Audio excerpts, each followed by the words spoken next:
साथ चित्तौड़गढ़ से बड़ी खबर है। एक और मनरेगा श्रमिक की मौत हो गई है। कार्यस्थल पर बिगड़ी थी 52 वर्षीय श्रमिक धनपुरी गोस्वामी की तबीयत। कार्यस्थल से गंभीर हालत में श्रमिक को अस्पताल लेकर पहुंचा था मैट। जिला अस्पताल में मनरेगा श्रमिक को चिकित्सकों ने मृत घोषित कर दिया। दरअसल घाटा क्षेत्र में ग्राम पंचायत अभयपुर के गांव बड़ी का खेड़ा की एक घटना है। बड़ी का खेड़ा में वन विभाग की तरफ से करवाया जा रहा था मनरेगा का काम, लेकिन बड़ा सवाल यह कि भीषण गर्मी के बीच तबीयत खराब हुई है। अस्पताल पहुंचने से पहले मौत हो गई। क्या श्रमिक धनपुरी गोस्वामी की तेज गर्मी के बीच लू लगने से मौत हुई है? गंभीर सवाल है। पोस्टमार्टम रिपोर्ट के बाद ही स्पष्ट होगा धनपुरी की मौत का कारण। लेकिन जो केंद्र सरकार की तरफ से नियम बनाए गए हैं, आप कमाल की बात देखिए, राजस्थान में इतनी गर्मी पड़ रही है, हर दिन ऐसी खबर है कि गर्मी की वजह से जान चली गई, लेकिन सरकारी आंकड़े में किसी को भी गर्मी से मरा हुआ नहीं बताया गया है। पीके अग्रवाल मेरे सहयोगी और सीनियर रिपोर्टर चित्तौड़गढ़ से जुड़ गए हैं।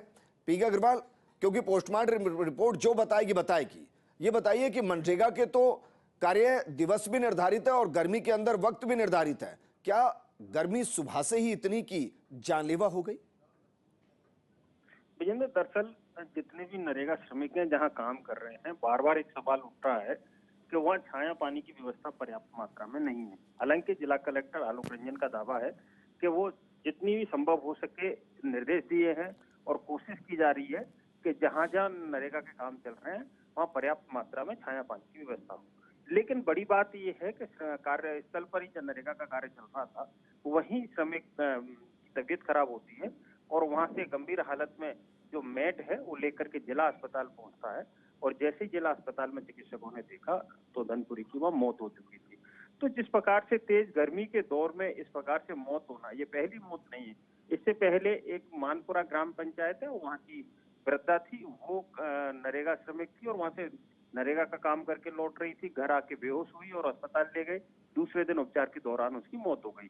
इसी तरह बात करें रासमी की, तो वहां भी एक श्रमिक की मौत हुई है। तो कुल मिलाकर के इस तरह से पिछले 5 दिन में ये तीसरा श्रमिक है जिसकी मौत हुई है। लेकिन अभी तक ये बताया नहीं गया कि किसी भी श्रमिक की मौत लू लगने से हुई है, जबकि इतनी तेज अग्रवाल, ये तो पूरे प्रदेश में ही नहीं बताया गया है। आपको जानकर ये हैरानी होगी कि राजस्थान में गर्मी से मौत का आंकड़ा कागजों में 0 है, 0।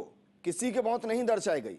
मेरा सवाल एक और है, अमूमन जैसी परिस्थिति होती है वैसे ही मनरेगा के वक्त में बदलाव किया जाता है। फिलहाल मनरेगा में जो काम कर रहे हैं उनका वक्त क्या है और क्या उसको बदलकर शाम का वक्त नहीं किया जा सकता?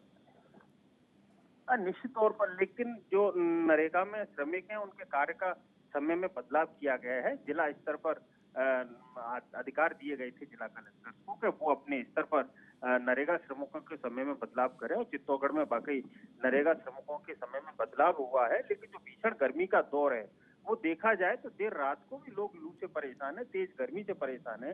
चित्तौड़गढ़ का तापमान है 46 डिग्री सेल्सियस से पार जा रहा है। ऐसी पोजीशन में सुबह होते ही लू का दौर शुरू हो जाता है और 11 बजे तक तो तेज लू लगने लग जाती है और 11-11:30 बजे तक का मनरेगा श्रमिकों के काम करने का वक्त है।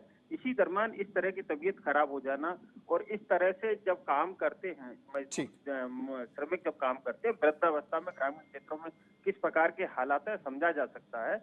और ऐसा नहीं है, ये लगातार एक के बाद एक जिस तरह से मौत हो रही है और इसके अलावा अस्पताल में दूसरी मौत भी हो रही है। जब अस्पताल में पेशेंट आता है, सिम्टम्स ये बताते हैं कि तेज गर्मी से ये पीड़ित हुआ है, बेहोश हुआ है और उसके बाद उसकी मौत होती है। ठीक है पीके अग्रवाल, शुक्रिया तमाम जानकारी हमारे साथ साझा करने